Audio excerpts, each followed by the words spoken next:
Hola, ¿qué tal? Bienvenidos a todos a una nueva entrega de este curso de Spring Boot. Y bueno, estoy grabando esto a 25 de julio de 2024 con una ola de calor aquí en mi país, en España, tremenda. Y la verdad es que cuesta muchísimo ponerse a trabajar y ponerse a grabar estos vídeos. Y además me acabo de incorporar de vacaciones hace 3 días, con lo cual estoy todavía cogiendo el ritmo.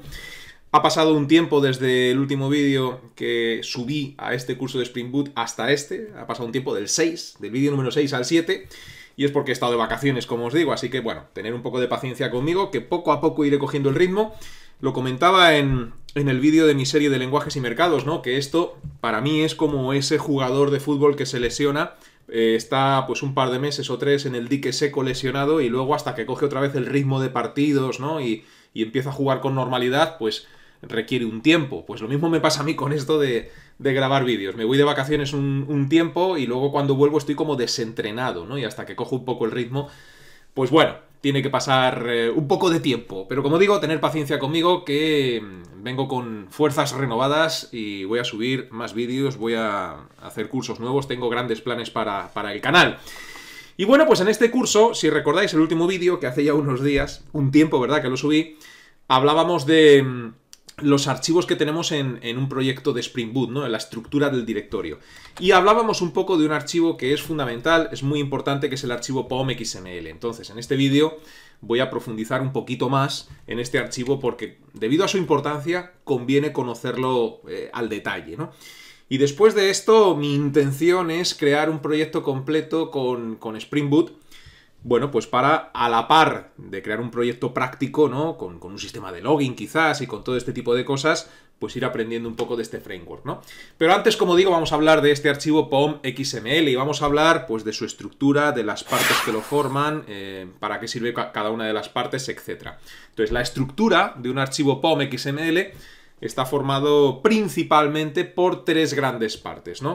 Lo que denominaríamos el project metadata, donde se va a especificar dentro del POM.xml, claro, pues cuál es el nombre del proyecto, cuál es la versión, el empaquetado, el archivo generado, pues si es un WAR, si es un JAR, etc.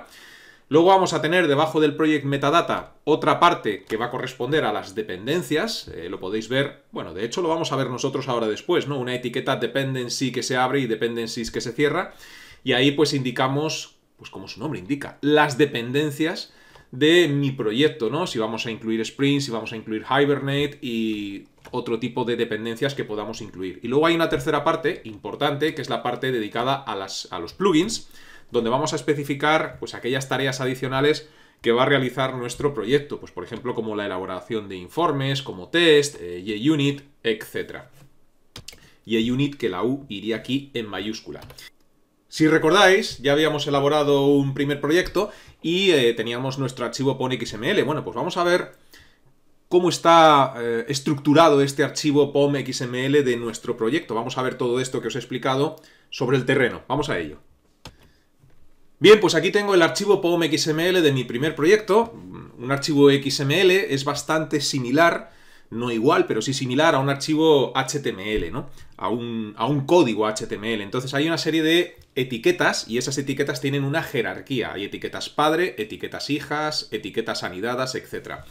Echando un vistazo de arriba hacia abajo, la primera etiqueta que nos encontramos es la etiqueta XML, la cual hace referencia, como os podéis imaginar, a la versión que estamos utilizando del lenguaje de etiquetas XML, indicando en este caso pues que nuestro archivo POM, el lenguaje XML, pues sigue el estándar de la versión 1.0, ¿no? De este lenguaje XML.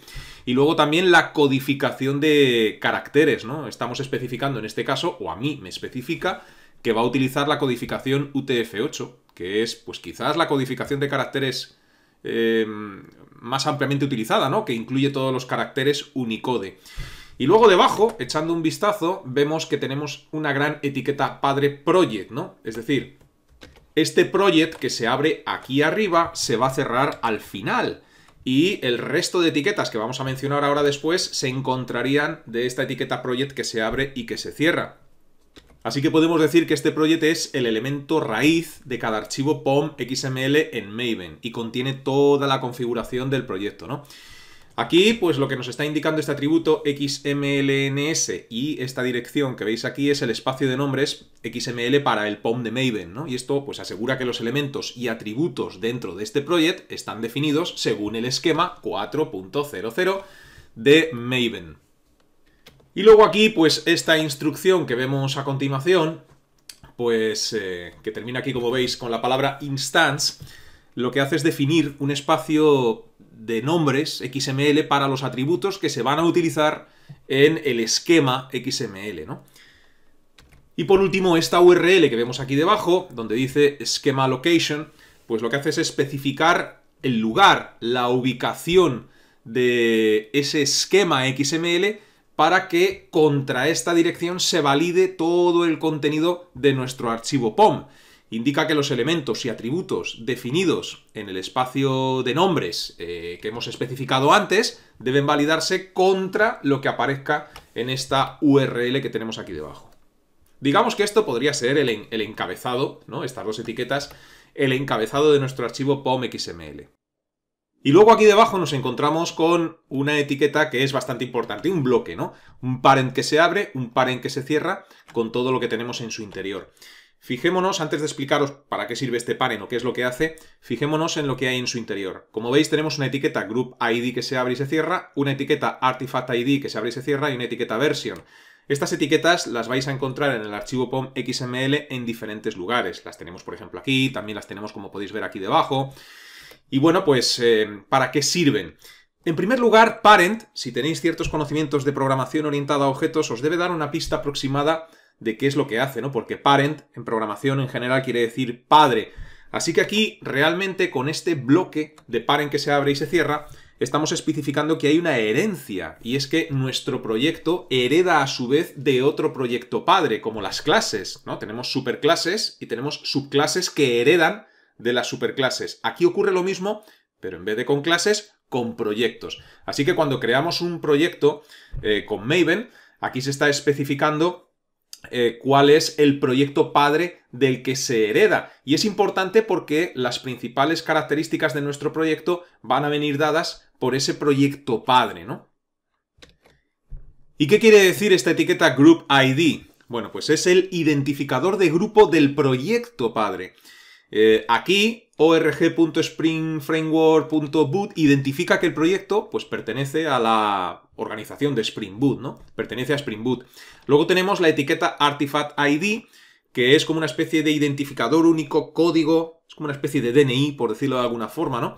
Es el identificador de nuestro proyecto en concreto, así como el Group ID era el identificador del grupo del proyecto, el Artifact ID es el identificador del proyecto en sí. En este caso, pues Spring Boot Starter Parent es el proyecto proporcionado por Spring Boot que contiene las configuraciones comunes para proyectos de Spring Boot. Es decir, como estamos heredando de esto, pues las características comunes que nuestro proyecto va a heredar, pues vienen precisamente de este proyecto padre, Spring Boot Starter Parent, así se llama. Y luego tenemos aquí pues la versión, la 3.3.0, ¿no? Especifica la versión del proyecto padre que se está utilizando, ¿no? Y concretamente en este caso sería ese de ahí. Mirad, si nos vamos al repositorio de Maven, que ya hemos visitado en alguna otra ocasión, aquí tenemos el repositorio, y cogemos el Artifact ID del proyecto padre, que sería Spring Boot Starter Parent, lo copiamos, lo seleccionamos, lo copiamos. Y ahora en el repositorio de Maven, aquí donde dice busca por grupos, artifacts, categorías, etc., bueno, pues lo pegamos, control V. Si le decimos que busque, pues aquí es donde está concretamente este. Ahí es donde está nuestro proyecto padre, es decir, todo lo estamos heredando de aquí. Y esto responde también a la pregunta que quizás os pueda surgir de, vale, estamos heredando de un proyecto padre, ¿dónde está ese proyecto padre? Ese proyecto padre no lo tenemos nosotros en nuestro directorio, no lo tenemos en la estructura de nuestro proyecto, sino que está en el repositorio.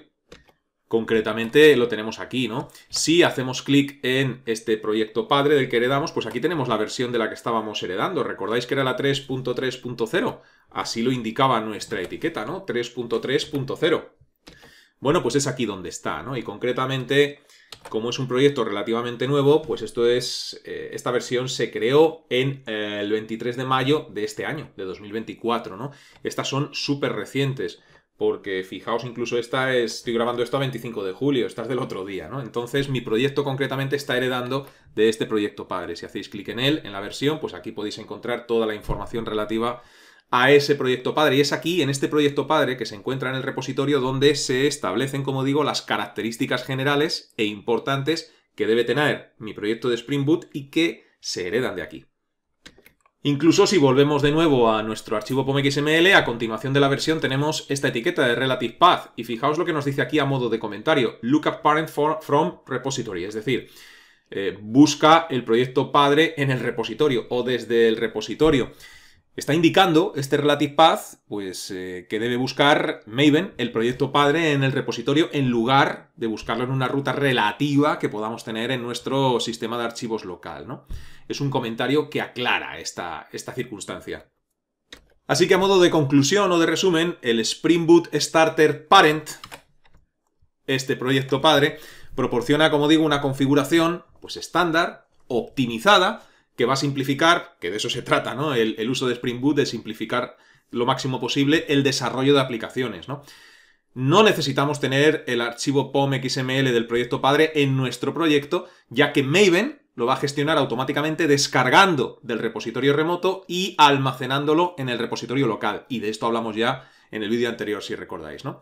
Y esto va a facilitar, pues, la reutilización de configuraciones comunes y, pues, además, como siempre hace Spring Boot, ¿no? Va a asegurar, pues, esa coherencia entre los proyectos que van a utilizar este proyecto padre, ¿no? Y luego, echando un vistazo ya más hacia abajo, después de haber visto todo el encabezado y el proyecto padre, pues ya nos encontramos aquí con las tres zonas de las que os hablaba anteriormente en la presentación, si recordáis. Me refiero al Project Metadata, a la zona de dependencias y a la zona de plugins, que además son muy fácilmente identificables en nuestro archivo POM.xml estas tres grandes zonas. El Project Metadata, pues lo tendríamos concretamente aquí, ¿no? Donde estamos identificando pues el nombre del proyecto, la versión, el empaquetado, en este caso nos especifica. Y mirar, cuando veis aquí, en cuanto a la versión de nuestro proyecto, Snapshot, esta palabra, Snapshot, indica, es decir, cuando veáis un proyecto con esta palabra, pues nos va a indicar que se trata de una versión en desarrollo, una versión pues que de momento puede ser inestable y es una versión que está, pues eso, sujeta a cambios, ¿no? Es la manera que tenemos de indicar como desarrolladores de que estamos trabajando en una versión sujeta a cambios, ¿no? Y una vez que ya, pues, la versión, digamos, que es definitiva, que son versiones estables y que no van a cambiar, pues cambiaríamos esto de Snapshot por la versión correspondiente, la 1.0.0. Después de esa 1.0.0, si se van a hacer cambios, volveríamos a indicar aquí de nuevo Snapshot, elaboraríamos los cambios. Mientras estamos elaborando esos cambios, tendríamos aquí Snapshot y luego, pues cuando ya hayamos terminado de realizar esos cambios o esas mejoras o como lo queramos llamar, pues borraríamos de nuevo el snapshot y ya indicaríamos otra versión, pues por ejemplo la 2.1.0, por ejemplo, y así sucesivamente, ¿no? No debéis subir nunca un proyecto completo a donde lo vayáis a subir si el proyecto está completo y terminado, es decir, si ya está en desarrollo y está activo, pues no deben ser utilizadas estas palabras, ¿no? Indicaríamos en su caso, como decía, la versión correspondiente. Bien, luego, en este caso, entre el Project Metadata y lo que sería la siguiente sección, que es la sección de dependencias, aquí lo veis, ¿no? Dependencies que se abre y dependencies que se cierra por aquí abajo. Entonces, todo esto sería la sección de dependencias. Pues entre ambos bloques tenemos aquí las properties, ¿no? Que no he indicado en la presentación. Bueno, pues únicamente esto indica la versión de Java que se está utilizando en este proyecto. Y aquí estaría la zona de las dependencies, ¿no? Es decir, lista de dependencias de las que depende este proyecto, ¿no? Pues Spring Framework Boot, Spring Boot Starter Test, Starter Web, y luego aquí esta dependencia, Time Leaf, y luego ya debajo de esta zona de dependencias, por cierto, a medida que vamos agregando dependencias y que Maven las va descargando por detrás, ¿no? Detrás de las escenas, como hablábamos en el vídeo anterior, pues se van agregando etiquetas dependencies que se abren y que se cierran, ¿no? Y esto pues se hará de manera automática, como digo. Y debajo de la zona de dependencias, pues ya tenemos aquí la zona de plugins. Fijaos que aquí hay una etiqueta build que se abre, build que se cierra, y luego tenemos aquí pues todos los plugins que podamos ir incluyendo en nuestro proyecto. Este proyecto, pues como está prácticamente casi virgen, pues tiene un único plugin, que es el que veis aquí, Spring Boot Maven Plugin. Pero si fuéramos a agregar tareas adicionales para nuestro proyecto, como por ejemplo la generación de informes, de test, de JUnit, etc., pues aparecerían aquí debajo. Es decir, aquí aparecería debajo de este plugin que se abre y que se cierra, pues otro plugin que se abre y que se cierra y otro, según los vayas necesitando, ¿no? Y digamos que esta es la estructura general de nuestro archivo POM.xml y deberíais de conocerla si estáis trabajando tanto con Spring como con Spring Boot. Bien, pues nada más. El próximo vídeo saldrá más pronto. Por lo menos lo intentaré, a pesar del calor que hace. Así que, de momento, este vídeo lo vamos a dejar en el punto en el que nos encontramos. Y os recuerdo que si lo deseáis, podéis registraros gratuitamente en mi academia virtual, pildorasinformáticas.es, donde en la zona de cursos gratuitos tengo todos los cursos gratuitos que he ido subiendo a YouTube ordenados por categorías. Aquellos que deseéis que os resuelva las dudas relacionadas con los cursos tenéis la sección de cursos offline, y los que deseáis que os haga un seguimiento más personalizado, como si tuvierais un tutor en casa, con ejercicios, test, resolución de dudas y entrega de certificado al finalizar un curso, tenéis los cursos tutorizados. Estos catálogos se irán ampliando poco a poco con el tiempo. Hasta la próxima, que os vaya bien.